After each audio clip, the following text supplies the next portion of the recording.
Welcome back to the Williams Elleby Howard Newster YouTube channel. I'm Joel, this is Mark, and today Mark and I are going to jump headfirst into an area of medicine as part of this medical malpractice series where we're going to address anesthesiology errors. So that means, where they give you drugs and they put you to sleep. So hopefully you don't fall asleep during this video.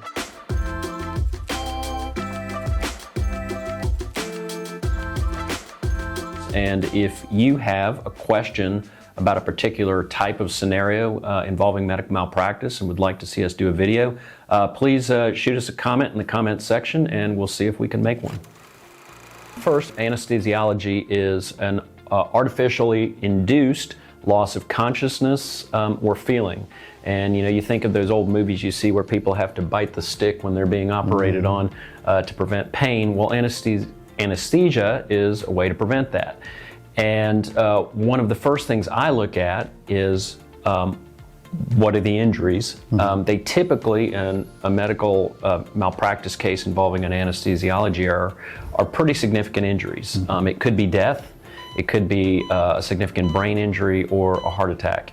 And so I look at the injuries first, and then we try and go backwards and find out what series of missteps led to that injury. Yeah, for sure.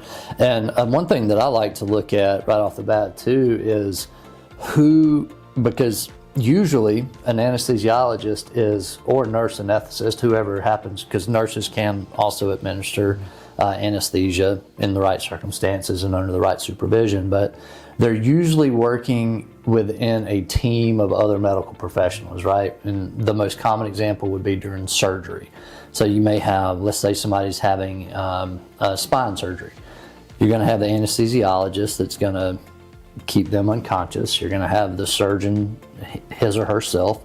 You're probably going to have a team of nurses with different responsibilities throughout the procedure. You're going to have, even before the patient is put to sleep, you're going to have medical personnel prepping that patient, getting them ready, doing pre-procedure blood work and things like that to try to make sure they're not going to have an adverse reaction to any anesthesia.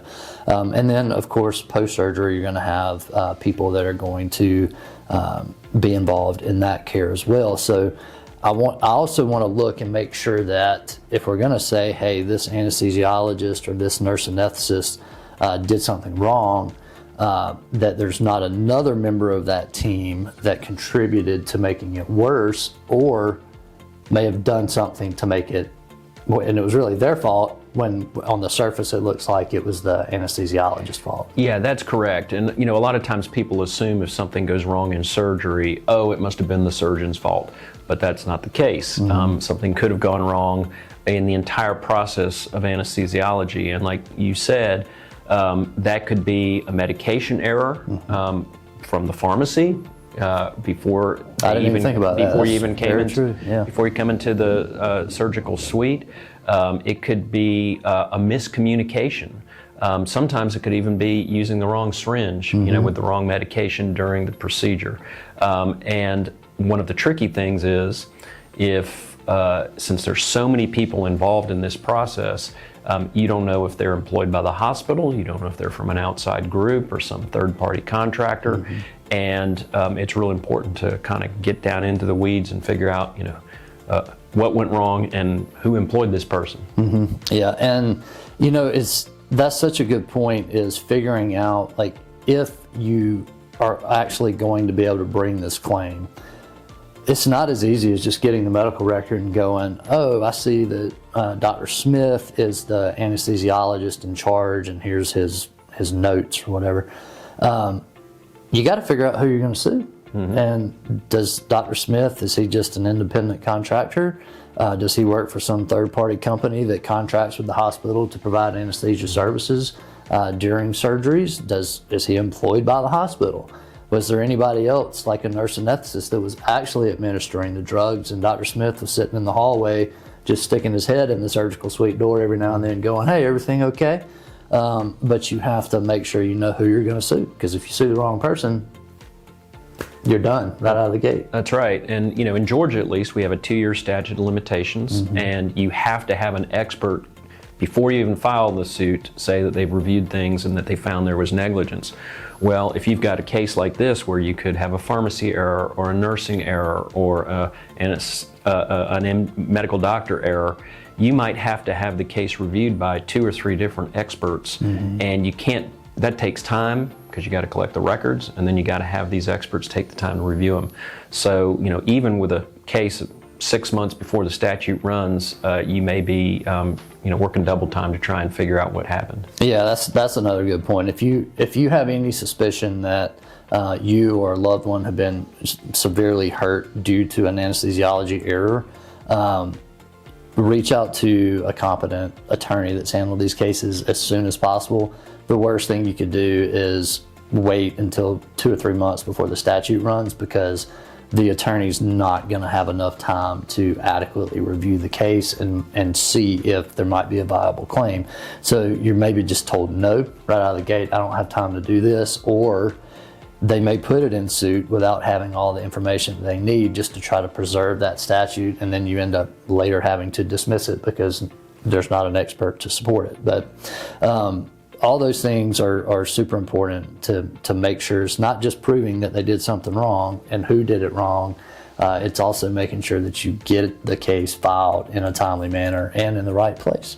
So what are some other important things, Mark, that we need to think about when we're talking about anesthesiology, medical malpractice cases? Yeah, so, I mean, first, the team is real important. You know, who was on the team, what was their role on the team, but also what actually happened, which is, you know, important for any case, right? But in an anesthesiology case, it could be that the wrong drugs were used, too much of a drug was used. It could be that there was an equipment error. It could be a miscommunication. And during surgery, there's supposed to be a team that monitors what's happening, not only the drugs going in and the amount, but how is the body responding to that? Did someone's heart rate get too high or too low? Did someone's respiratory rate get out of kilter? And there should have been a response to that. Other things that can go wrong are the breathing tube, called intubation. If you take that tube out too quickly and someone is still under anesthesia, they can't breathe on their own. So you have to look at all these different kinds of things from the very beginning all the way to the very end to see what actually happened. Yeah, I mean, it's that team mentality is so important. Looking at it, it reminds me of a case when we're talking about just like personal experiences that we've had, handling cases in the past. That it reminds me of one that I handled many years ago with a different another lawyer when I was working with a different law firm, where a young man was having spinal surgery, and they had to, because of the level where they were doing the surgery at, they had to basically clamp a portion of his lower spine. But when they did that, they had to make sure that those nerves were not, I guess, too tightly clamped, and that he continued to receive signal down in his toes and his feet. And in this particular case, the anesthesiologist was the one that was charged within this team of monitoring his nerve response in his toes, and didn't do it. And so the surgeons up there doing the surgery fixed what he needed to fix, but the kid never walked out of the surgery. He was paralyzed because the anesthesiologist didn't do his part on this team that this patient, this young man, had trusted with his care. So, and sure, in that case, it also might be easy to think, oh, it must have been the surgeon's error because I went into surgery and something went wrong. But in that case, the surgeon did what he or she was supposed to do. Matter of fact, that's when we originally got the case, that's what we thought. And it was only after we got a long ways into the case that we realized, hey, the way that this surgical team was set up, the anesthesiologist was in charge of that. And so, and in Georgia, under Georgia law, you're allowed, if you're sued, to point the finger at somebody else and say, hey, they're the ones who did it, not me, or even if I did it, they're partly responsible. So again, it's important to know what happened and who was involved. That's right. One other thing I think we should talk about is with the drug errors, right? You mentioned that. Sometimes it can be the wrong medication, which in those situations, there's usually clearly a mistake made by somebody, right? But it could also be the right medication, and this is a drug that the patient has an adverse reaction to, and nobody could have anticipated that this patient was going to have an adverse reaction to that drug. The fact that the patient has the adverse reaction is not malpractice in and of itself. It's usually the way in which the team responds to that adverse reaction where the rub's going to be, right? Is it recognized in time? Do they do the right things when they recognize it to remedy it? Because one thing about anesthesiology is if you give someone a drug to make them unconscious, usually there's the antidote, if you will. I think about Indiana Jones when I was a kid and they poisoned somebody and they're like, give me $1 million and I'll give you the antidote, right? But they usually have the antidote there so they can reverse the effects of that drug. Another example of why I like propofol, everybody's heard of that before because of the Michael Jackson scenario and all that, but it's a drug that the body will metabolize very fast. So it's a popular drug because during surgery, because the anesthesiologist doesn't have to worry as much about reversal sometimes they have to reverse it pretty fast, but it wears off quicker, you know. So all these different steps from the ordering of the drug to the pharmacy dispensing the drug, to the administration of the drug, to what happens if there's an adverse reaction to the drug. All of these things play into it. I'm trying to think. My mind's going blank. Well, another thing to look at is, what was the result? Because I was just thinking back when my first daughter was born, my wife was having an epidural and they didn't insert the IV the right way, and so therefore the epidural didn't take effect, and she was not a very happy camper.